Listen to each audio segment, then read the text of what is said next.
pour ma part, je vais vous parler des outils mutualisés du réseau des musées de Normandie. Alors, le réseau des musées de Normandie, en fait, c'est un pôle d'activité de la Fabrique de patrimoine en Normandie.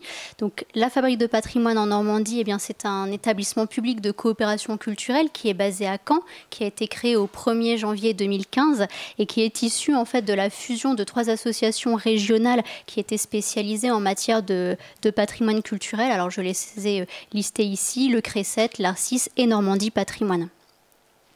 Il s'agit d'un établissement public pour la connaissance, la valorisation, la conservation, la restauration des patrimoines ethnologiques et muséographiques en Normandie. La Fabrique de patrimoine est organisée autour de 3 pôles. On a tout d'abord un centre de conservation, restauration, numérisation des œuvres avec une spécificité, une spécialité dans la peinture de chevalet. Un ethnopôle également avec pour l'une des missions principales la valorisation et la transmission du patrimoine ethnologique et immatériel. Enfin, le réseau des musées de Normandie. Alors, ce réseau a été créé en 2003 dans l'ancienne Basse Normandie pour permettre à de petits musées, notamment ruraux, de coopérer, de bénéficier d'un accompagnement qui visait en toujours une montée en qualité des actions menées, également de bénéficier d'un certain nombre d'outils mutualisés. Donc, j'ai remis ici les 3 mots d'ordre un petit peu du réseau des musées de Normandie: se connaître, coopérer et mutualiser. Alors aujourd'hui, ce réseau s'étend au département de l'Eure et de Seine-Maritime. Vous avez la jolie carte ici qui représente le réseau. On a environ 90 institutions qui ont fait le choix, donc des institutions muséales, qui ont fait le choix d'adhérer pour mieux se connaître et pour mener des projets communs. L'adhésion au réseau est gratuite. Elle se fait donc sur la base du volontariat. Elle fonctionne elle prend forme grâce à la signature d'une convention particulière, donc signée entre les différentes parties. Seuls les musées qui répondent à la définition de l'ICOM peuvent prétendre à cette adhésion. Alors, j'ai évoqué différents outils mutualisés mis en place pour répondre à des besoins communs. On a la mise en place d'un site web du réseau, donc musée au pluriel-normandie.fr, qui permet, en fait, c'est un site qui est auto-administré par les musées. Donc, chaque musée va avoir une fiche avec les infos pratiques, etc., sur ce site internet. Donc l'idée, c'est vraiment de promouvoir les établissements adhérents, leurs événements, leurs ressources pédagogiques, leurs éditions, etc.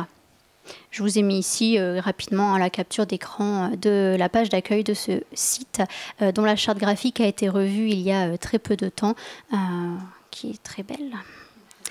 Un deuxième outil mutualisé, la base de données des collections des musées de Normandie. Donc, en fait, pour permettre à de petites structures, donc normandes, je l'ai dit à l'origine, d'informatiser les données sur leurs collections, la Fabrique de patrimoine a souhaité rapidement doter le réseau d'un outil de gestion de collection mutualisé. On a fait le choix alors de l'outil Flora Musée.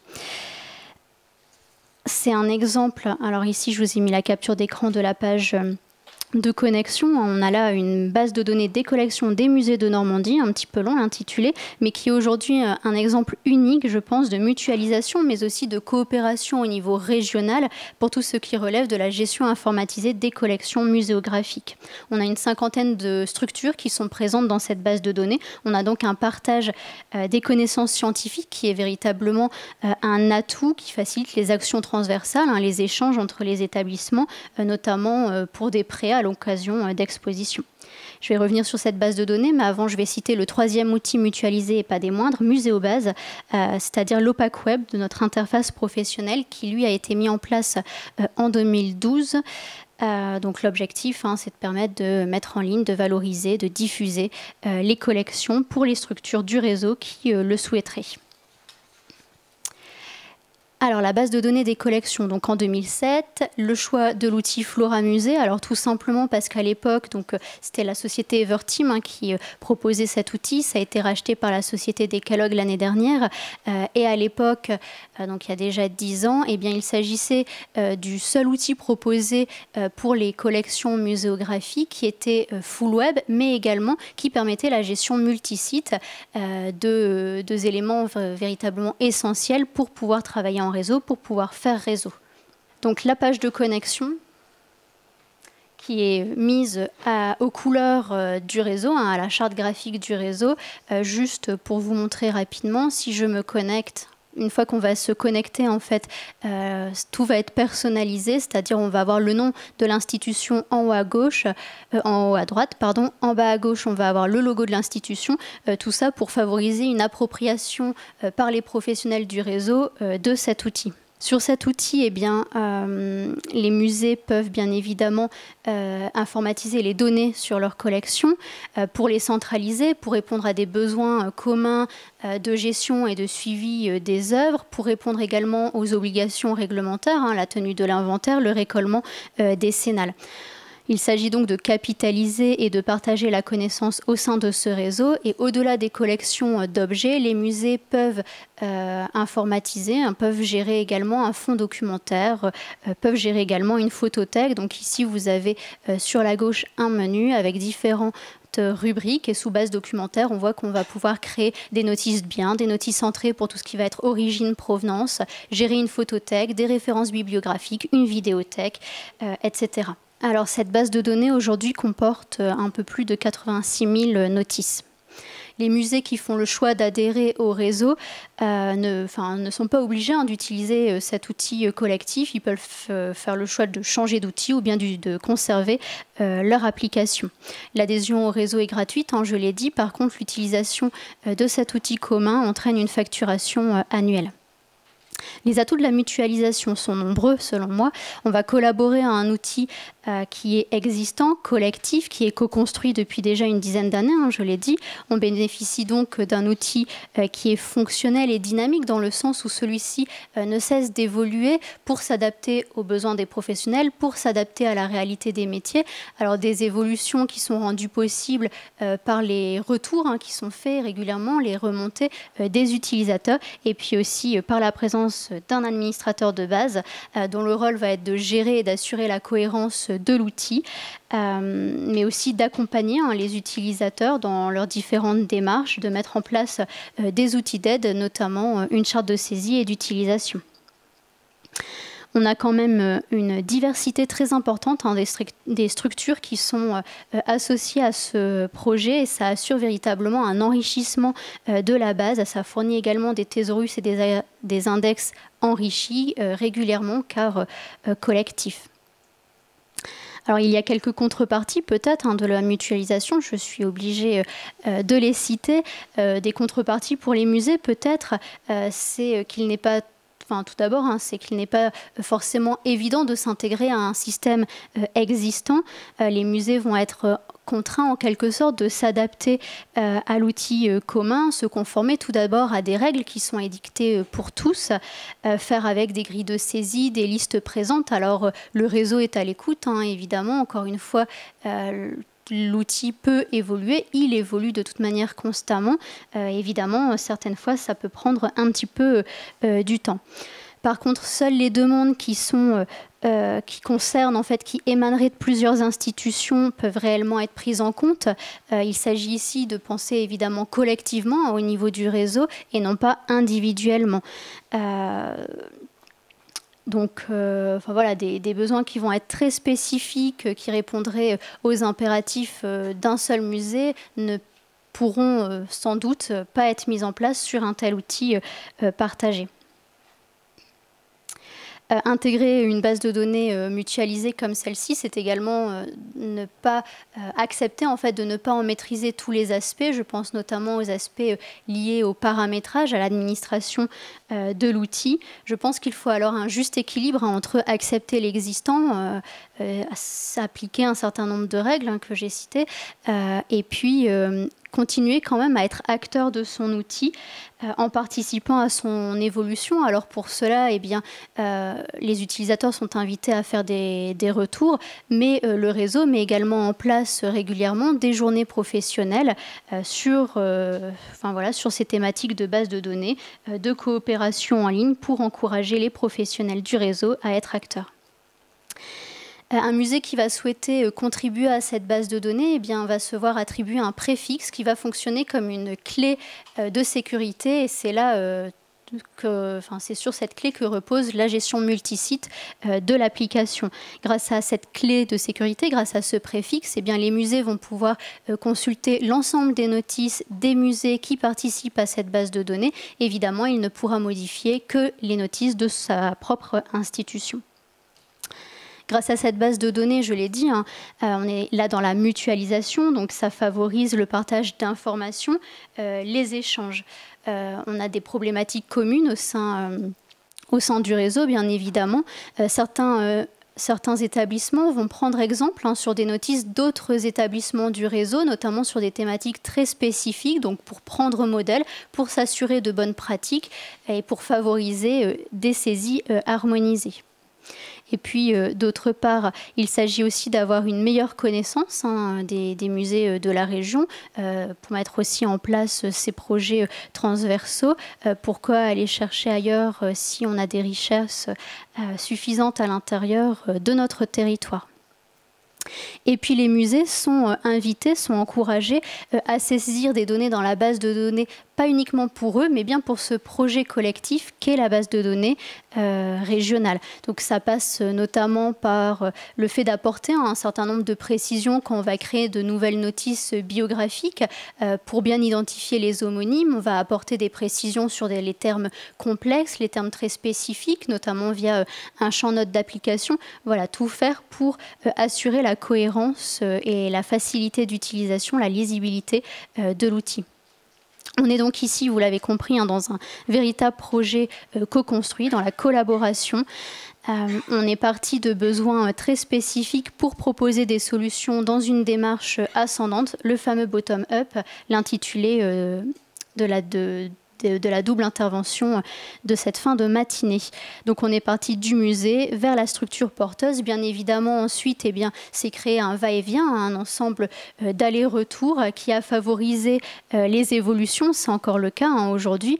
Donc en fonction des besoins et des attentes de l'échelon du bas, le musée. Et puis en maintenant toujours un cadrage, une coordination de l'échelon supérieur, donc le réseau. Tout cela fonctionne bien évidemment en se basant sur une approche collaborative. Concernant Muséobase, donc je l'ai dit, c'est l'opac web de notre interface professionnelle. On peut rendre publiques les données sur Internet. Alors comment ça se passe ? C'est très simple, c'est-à-dire qu'à partir de l'interface professionnelle, je vais avoir, donc là j'ai effectué une petite recherche. Je suis ici dans une base dans une notice de thèse, donc en visualisation. Et puis dans le haut, vous avez une barre d'outils avec ici une petite icône qui permet un flot de validation. Donc on va être en état, le statut de la notice va être en modification. On va pouvoir ici terminer la saisie.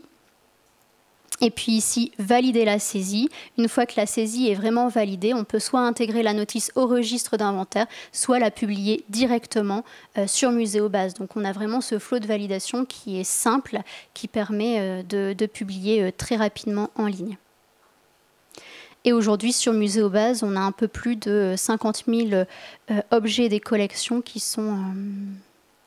Alors en 2015, on a un dispositif d'indexation participative qui s'appelle les Muséonautes qui a été installé sur Muséobase. En fait, on est parti du constat qu'il y avait un manque d'informations, de documentation sur un certain nombre d'objets, sur un certain nombre également de photos. Il est apparu donc normal et important de prendre en considération la connaissance, mais également la mémoire d'une population locale. Puis vous le savez, on l'a cité également ce matin, l'évolution du numérique qui nous oblige à revoir nos rapports avec les publics, à travailler selon des relations de plus en plus, des méthodes de travail de plus en plus relationnelles, qui laissent une part importante à la co-construction, à la coproduction, notamment avec ce public. Alors c'est un dispositif qui a très bien fonctionné dans les premiers temps, donc là aussi, je rebascule pour vous montrer rapidement. Donc ici, on est sur la page d'accueil de Muséobase. On peut bien évidemment effectuer des recherches, simples ou expertes. Je vais taper un petit mot-clé. Ma liste de résultats, j'entre en visualisation sur une notice et j'ai une rubrique en fait dédiée aux muséonautes chaque internaute, l'internaute qui le souhaite, peut laisser un avis sur ce site. Donc ça a très bien fonctionné, oui, les premiers temps, parce qu'il y a eu une mobilisation très forte, il y a eu beaucoup de communication, il y a eu des journées qui ont été organisées en collaboration entre la fabrique et puis les musées du réseau à destination de la population locale. Donc cette population locale était invitée à venir identifier des lieux, des événements sur des fonds photographiques surtout. Donc à répondre aux questions, c'est où, c'est quoi, c'est qui, c'est quand. Et ça a été des journées fort appréciées qui ont très très bien marché. Toutefois, depuis, on a très peu de commentaires qui sont publiés sur Muséobase. Il y a eu également des tentatives de mettre en place des parcours thématiques, mais qui sont restés jusqu'à présent peu développés. Donc on a les parcours tels qu'ils ont été mis en place en 2015. Vous le savez tout comme moi, pour que ce type de dispositif fonctionne, eh bien évidemment, il faut disposer de moyens financiers humains suffisants, de disposer de moyens en termes de communication, de médiation et je dirais essentiellement en termes d'animation. On a là un véritable enjeu pour nous parce que le rôle du réseau est assez clair, c'est de mettre en place un certain nombre d'outils mutualisés, de coordonner, d'accompagner. Pour nous, eh bien, par la suite, c'est aux structures adhérentes de s'en emparer, de se les approprier, de les faire vivre. Alors par exemple, dans le cas de ce dispositif des muséonautres, ça reviendrait à échanger davantage avec les muséonautes, avec les internautes qui font cette démarche, de laisser des commentaires, de participer, de communiquer un peu plus à leur échelle sur ce dispositif, de réintégrer également les données proposées dans les notices d'œuvre. En point positif, eh bien, le réseau des musées, donc Paul de la Fabrique, on était 2 jusqu'à présent. On a un poste qui va être créé pour le 1er octobre prochain, un poste de chargé de communication et de médiation pour les actions du réseau. Et donc, bien évidemment, cette question de valorisation des collections en ligne et également de l'animation des muséonautes font partie des missions de ce poste. On espère que cela va encourager, va faciliter les projets transversaux collaboratifs en ligne et également encourager l'implication des musées.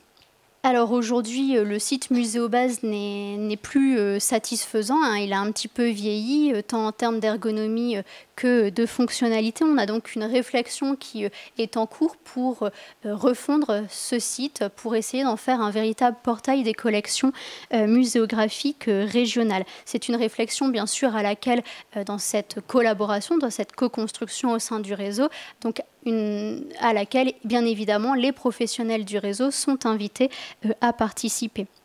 Il s'agit donc de s'adapter aux besoins, aux attentes des professionnels, à la réalité, aux problématiques des métiers, de faire attention également à différents aspects. Je pense notamment à l'aspect lié à la médiation, s'interroger sur les attentes des publics également.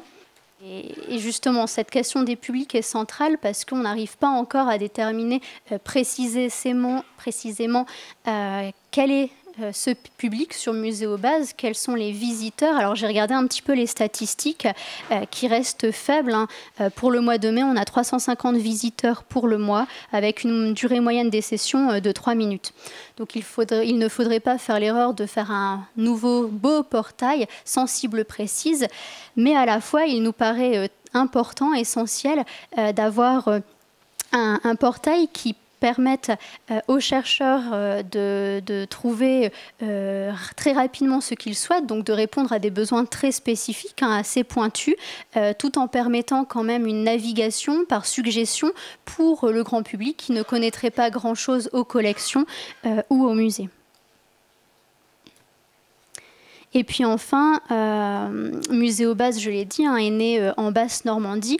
Demain, il est bien évidemment indispensable d'en faire un portail, au moins, enfin tout du moins un outil régional. L'enjeu est donc de s'adapter au nouveau territoire et d'affirmer une identité. Donc la seconde question qu'on se pose, c'est de savoir comment encourager de nouveaux contributeurs sur Muséobase, comment encourager notamment les musées de l'Eure et de Seine-Maritime qui sont déjà informatisés et dont la diffusion en ligne des collections est sans doute fonctionnelle, et bien de contribuer à Muséobase.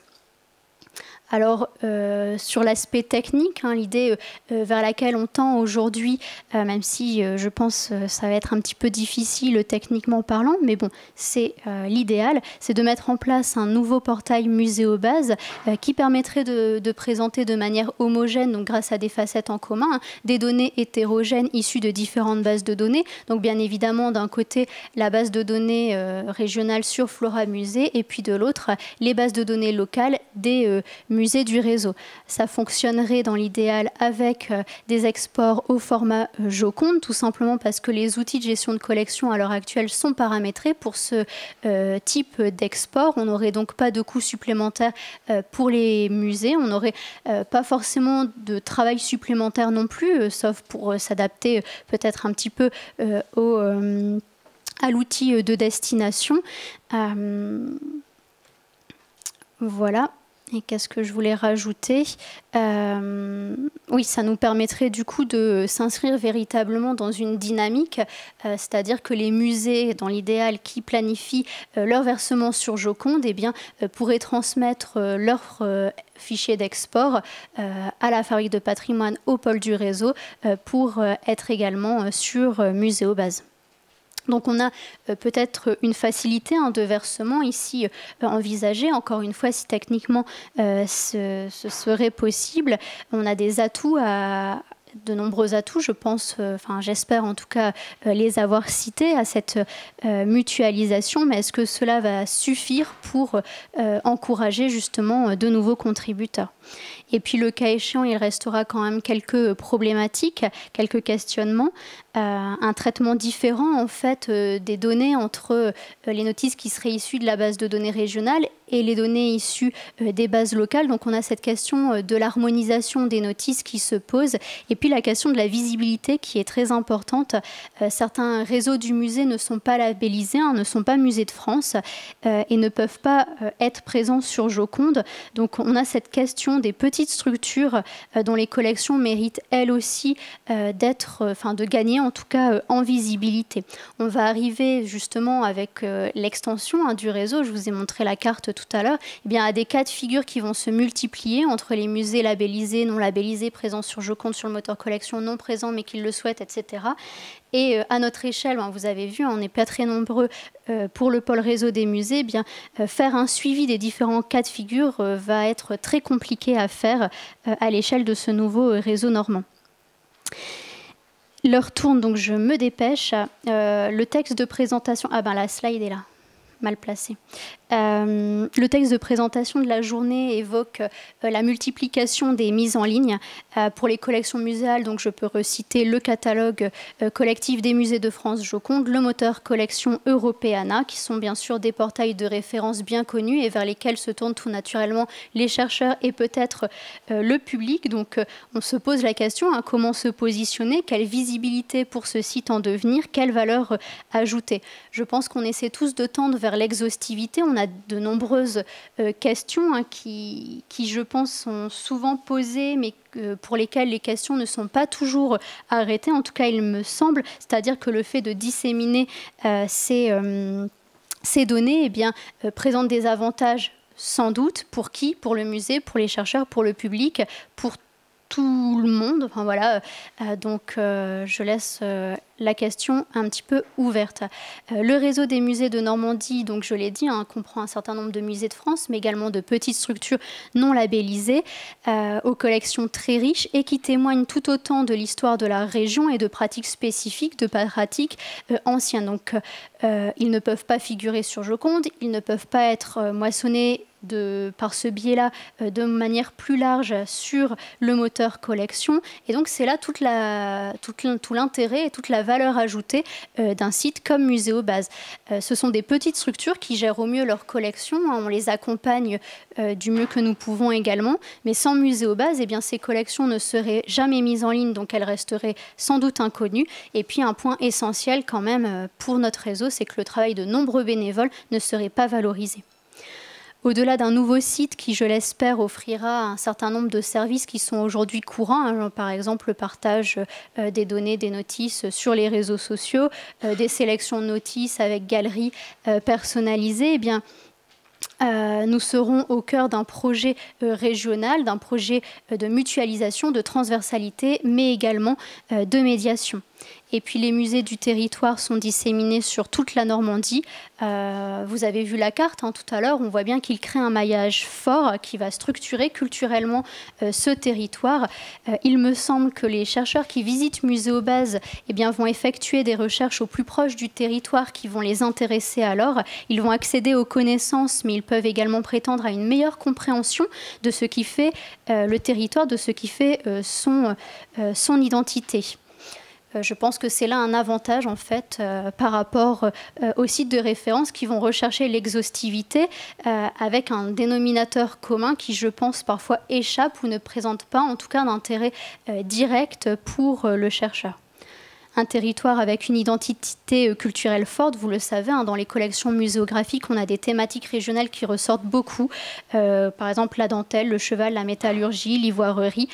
Donc on permet avec ce site aux chercheurs d'ancrer les recherches au sein d'un territoire dans un contexte précis et une cohérence certaine. Les sites de référence, les catalogues documentaires permettent bien évidemment une visibilité nationale. Les projets numériques comme Muséobase œuvrent pour une valorisation et une identité régionale, territoriale. Il me semble que ça assure une proximité avec les structures gestionnaires des collections, ce qui est quand même essentiel. Et un petit schéma pour conclure, pour dire que je parle beaucoup de portail Muséobase, mais bien sûr que pour que ce terme de portail soit véritablement exact, il faudrait y trouver d'autres ressources documentaires autres que les notices d'œuvres. Ça fera partie de chantiers successifs pour développer Muséobase. Tout se construit bien sûr avec les différents musées du réseau. On est dans la collaboration, co-construction. On fait avec les besoins, en fonction des besoins, mais également en fonction des disponibilités des réseaux, des musées, avec bien évidemment les avantages et les inconvénients que cela peut représenter. Voilà, je vous remercie.